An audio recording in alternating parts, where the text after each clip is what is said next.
Happy birthday to you. Happy birthday. No, I'm kidding. Listen, do you ever feel like you're running around trying to find some last minute birthday cards?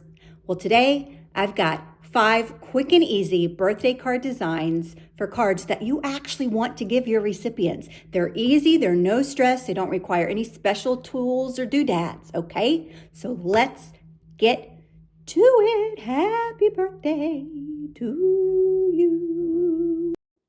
Before I get into the video, I want to show you what my magic mug has evolved into.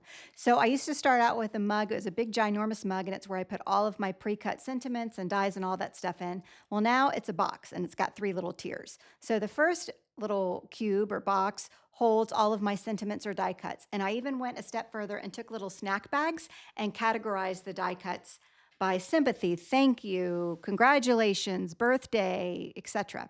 And those are just little snack size bags.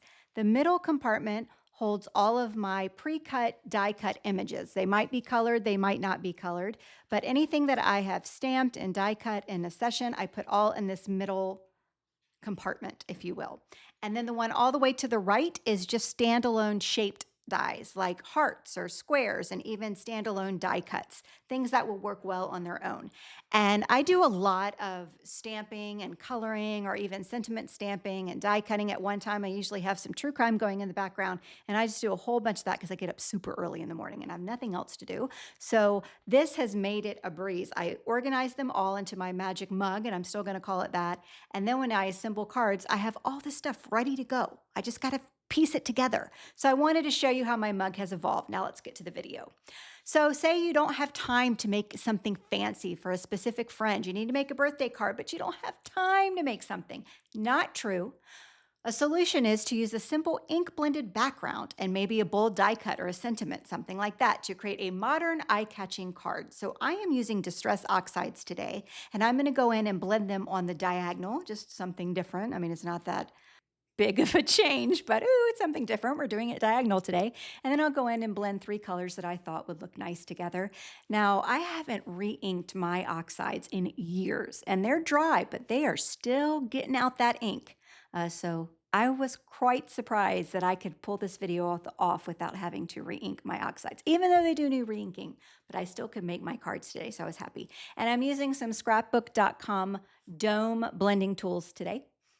And you know me, I use whatever blending tools I can reach. I got a whole jug of blending tools of all different kinds, and I love them all. I'm not married to one specific kind. Now here's a little magic trick. Go ahead and spritz it one time. Spritz your card panel one time with water and let it dry. That's not watercolor cardstock. And it just kind of blends everything with that fine little mist. And then I'm going to go into my little snack size baggie of birthday sentiments and pick one I want to use. And then I'll go into that middle compartment there and see if I can find anything that matches, right? It's got to match. And lo and behold, I found one that actually matches. And usually you'll find something, anything you need in your magic mug, especially if you build up enough things in your magic mug as I have. So I'll just go on and glue the sentiment down, and then I'm going to pop up that little coffee cup or hot cocoa, whatever you want to call it, with some foam dimension. And then if you want to personalize it, you can take that little middle arrow and then put the person's name right there. Now my handwriting is crappity crap, but you get the idea, right? And there's your first card. Don't say you don't have time to make something, because you do. And here's a look at this one. Done, done, thank you so much. I just love these colors. They just jump off the screen, don't they? Woo! All right. Oh, I don't have the right supplies, or I don't have any fancy stamps. What am I going to do? Joop, joop, joop. That's just an excuse. Let me tell you what you're going to do. You're going to use a single stamp to create a pattern and make it the star of the card. Now, I went through all of my stamps, and I do not have a dedicated birthday stamp set that has fun images and sentiments and all this stuff. I found this one particular stamp set that says happy birthday on it, and I'm going to be using this in all these cards. It's the only happy birthday sentiment I could find in my entire stash. Can you believe it? So I'm going to go ahead and stamp this sentiment directly on my card. So now I can take some of the smaller images of the stamps, which are little candles, and I can scatter them all around the sentiment and all over the page. Normally, I would have stamped all of the images all over the place and then forgot to leave a place for my sentiment. But this time I was smart and I stamped my sentiment first. So I'm just going in, I'm using the same 3 colors that I used for the first card, and I'm just stamping some different candles. Now I'm going to bring in 3 different other color oxides in just a few minutes because I got a lot of real estate I got to cover there, okay? And I needed more than just 3 colors. But they're all oxides, and I'm just using an acrylic block, the front side of the block, the back side of the block, just whatever. Do not overthink this. Stamp them sideways, up and down, straight across, whatever you want to do. You want it to look like you just kind of splattered all the little images on there. And if you don't have a birthday stamp set, that's okay. Just use some fun little images, even little graffiti stamps or any kind of abstract stamps. All that will work, okay? Because your sentiment's going to say happy birthday, and it's going to be, obviously, it's a birthday card. So I'm just going in and using all the little bitty images in that stamp set to that background there, and scattered them around, and it looks so pretty. Then I'm going to take whatever is left over on that ink blending brush. I use the Fossilized Amber, I believe, and I'm just going to add a little blending to the edges there. It's just whatever is left over on that blending tool. And then that completes this card. Check it out. It's cute, right? Okay, I'm not creative enough to design something unique. That is just not true. I'm here to tell you that's not true. Get that out of your brain, because what we're going to do is use some washi tape, because washi tape makes it super easy to create professional looking designs in seconds.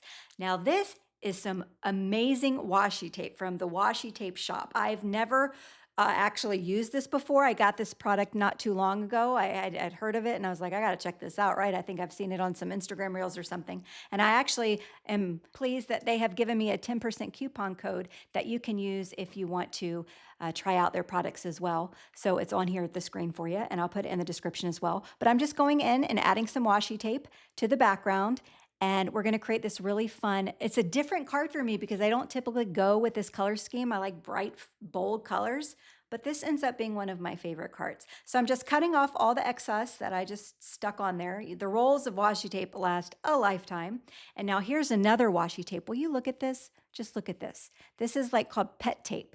And they have many, many, many different kinds of designs on there. Houses and a bunch of landscapes. And it looks like you've just like painted this, and it's on this translucent or clear backing. So I'm going to go ahead and peel this off, and then I'll just stick it on my card base here. And it's, oh my gosh, I can't get over it. You've got to check this out. You have got to check this stuff out and all the designs that they have. It's just amazing. So I'm going to go ahead and trim these card panels down a little bit. So for this card, I just went into my magic mug and pulled out a sentiment. Now for the one with this beautiful background, this landscape that it looks like I painted, I'm going to stamp it with some pigment black ink, and then I'm going to sprinkle on some clear embossing powder. Clear, super fine. Super fine is key for sentiment. Super fine, super fine, super fine. I can't say it enough. I'm going to sprinkle that on. I let my heat tool get good and warmed up. Now, because this is like very delicate. This is like vellum. This is very delicate tape. So it's good and heat up. And then I will carefully add my heat to it, take it away. Add my heat to it, take it away. And continue to do that until the embossing powder melts. If you keep the gun on the embossing powder too long, the paper will warp. But if you move quickly and don't let it sit in a long place for long, you can do it. And I just love the look that it leaves behind. And I'll show you that finished card in just a second. For this sentiment, I'm just going to pop it up with some dimensional tape. I'll just take some scissors and cut little skinny strips and just stick it back there, because when you pop things up with dimension, it creates a little shadow. And I thought it needed that little bit of dimension for this background. And then I've got these two beautifully cards. That's not a word. Beautifully cards? No. Beautiful cards. Look at this. Looks like I hand painted all this stuff and I didn't. It's washi tape. Oh! And you even.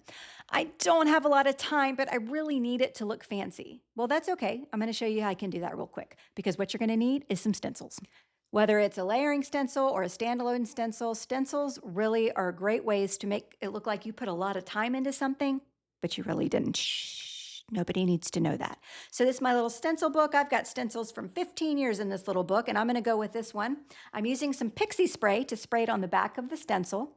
And then I just clean up my surface. I work off of a glass surface there, so I just clean it up with a rag and some water. And that pixie spray will last for a long time, and it does not leave any residue on your card, by the way.